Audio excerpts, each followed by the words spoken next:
Halo semuanya, pada kesempatan kali ini saya akan membagikan pengalaman saya magang NSCD27 di PT Inti Utama Solusindo sebagai bagian developer intern.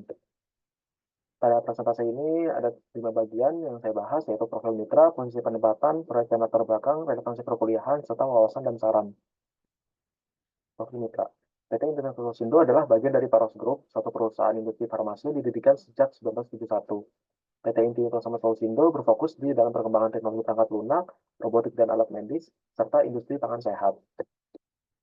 Pada magang kali ini, saya ditempatkan pada role back-end developer yang bertanggung jawab dalam mendesain dan mengembangkan fitur yang dapat diakses dan digunakan oleh end user, terutama pada aplikasi Healthy One, yaitu aplikasi milik PT Inti Utama Solusindo. Aplikasi ini dirancang untuk membantu pengelolaan manajemen pada industri kesehatan. Beberapa proyek yang berhasil dikembangkan dan diimplementasikan oleh saya adalah sistem kepegawaian dan dashboard transaksi. Proyek pertama yang saya kembangkan yaitu sistem monitoring AHU. Pada proyek ini saya ditempatkan pada tim mekatronik, yaitu mengembangkan sistem monitoring pada mesin AHU. Data logging hasil matriks dari hardware mesin akan disimpan ke dalam database, dan juga akan dilakukan monitoring apabila terdapat anomali. Berikut adalah hasil data yang sudah disimpan ke dalam database yang merupakan data anomali, yang berarti ada suatu data yang lebih atau kurang dari suatu threshold tertentu. Dan berikut adalah contoh hasil data log yang bukan anomali. Yang proyek kedua adalah dashboard transaksi. Pada bagian ini saya ditempatkan pada tim software IT. Dashboard ini akan digunakan oleh satu klinik untuk memberikan insight seperti produk terlaris, produktivitas dokter tinggi, dan masih banyak lagi. Berikut adalah hasil yang saya kerjakan. Ada beberapa data statis di situ, seperti total transaksi, pasien lama, pasien baru, waktu tunggu, waktu layanan, dan lain sebagainya. Dan di sini adalah tampilan dashboard kolom yang ditampilkan. Kemudian di sini ada filter yang bisa digunakan oleh user untuk menggunakan template, semacam template gitu, agar memudahkannya dalam memberikan insight kepada user itu sendiri. Seperti pada contoh di samping ini, di kanan, adalah hasil dari satu operasi group by, sorting, maupun filtering. Dan di sini adalah suatu hasil dari operasi upset yang digunakan selama 1 jam sekali pada data transaksi dashboard tersebut, agar data transaksi pada suatu klinik tetap up to date. Proyek yang ketiga yaitu sistem kepegawaian. Saya di sini juga ditempatkan pada tim software IT, yaitu mendesain sistem kepegawaian pada aplikasi Healthy One. Fitur ini digunakan oleh HR dan juga pegawai tentunya untuk mengatur sistem cuti, izin, absensi, dan lain sebagainya. Hasil di sini yang kiri yaitu pengajuan izin oleh pegawai, dan juga beserta rinciannya di sebelah kanan yang hanya dapat diakses oleh HR. Kemudian di sini ada setting cuti dan izin yang bisa dilakukan oleh HR untuk mengatur kuota cuti serta menambahkan jenis cuti tertentu. Dan di sini juga ada pengajuan cuti yang bisa diajukan oleh pegawai beserta list-list pengajuan cuti yang telah diajukan sebelumnya. Yang terakhir ada proyek sistem akreditasi, khususnya pada improvement pada cek vital. Sistem akreditasi Healthy One ini bertujuan membantu klinik dalam memenuhi persyaratan akreditasi. Akreditasi ini penting bagi klinik BPJS, karena kedepannya nanti klinik yang belum terakreditasi itu akan sulit terintegrasi dengan BPJS sesuai dengan peraturan pemerintah yang sekarang. Berikut adalah hasil dari yang saya kembangkan. Di sini ada analisis berupa keluhan, riwayat penyakit, serta riwayat alergi pada pasien, serta lainnya. Di sebelah kanan ada status psikologi, ekonomi, dan juga spiritual.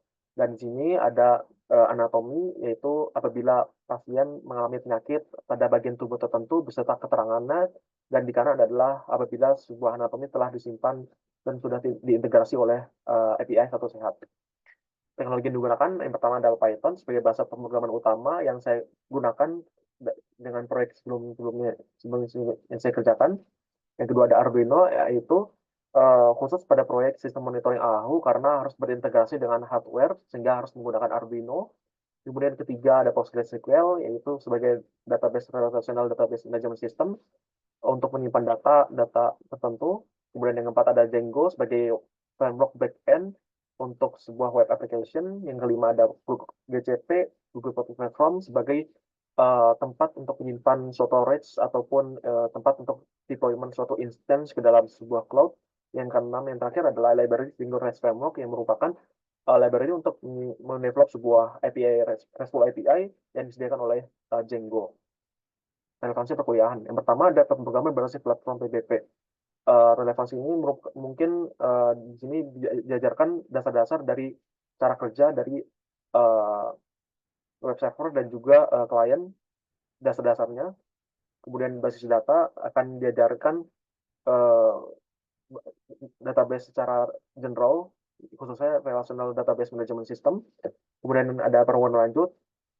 Di sini juga diajarkan bagaimana cara membuat kode yang scalable dan maintainable agar tidak ada smell code, dan juga uh, belajar bagaimana cara clean code dan serta deployment dan lain-lain. Kemudian ada struktur data algoritma agar kita menulis kode atau business logic secara efisien dan efektif. Wawasan dan saran yang saya temukan di magang ini adalah yang pertama ada backend berperan penting dalam konsep SDUI atau Server Driven User Interface dalam mengatur antar muka pengguna. Kemudian ada dashboard hasil transaksi pada suatu klinik itu dapat memberikan insight. Ini merupakan sangat penting untuk bersaing dengan kompetitor maupun untuk membuat sebuah keuntungan. Kemudian melihat secara langsung ketidakreliabilian pada hardware, karena ini merupakan salah satu pernyataan dari suatu konsep policy dari distributed computing, yaitu network adalah reliable. Kemudian pelajaran lain yang penting yang saya peroleh sama magang yaitu perhatikan tas secara detail dan jangan cepat berasumsi. Kemudian pentingnya berkomunikasi dan kolaborasi ke dalam stakeholders lainnya. Saran untuk mitra, sebaiknya mengikuti timeline Kemdikbud saat proses seleksi atau offering. Kemudian manajemen dan pengerjaan proyek sebaiknya perlu diperjelas dan lebih terorganisir. Kemudian sebaiknya dibuatnya komunikasi tim chat pada aplikasi seperti Slack agar terdapat story chat, juga gunanya untuk meminimalisir terjadinya miskom antar engineer. Kemudian sebaiknya menggunakan teknologi yang cukup simpel ya untuk startup awal agar dapat mencapai MVP-nya dengan cepat dan mudah. Kemudian memelihara kode yang efisien dan scalable agar developer selanjutnya mudah dalam memahami kode yang existing.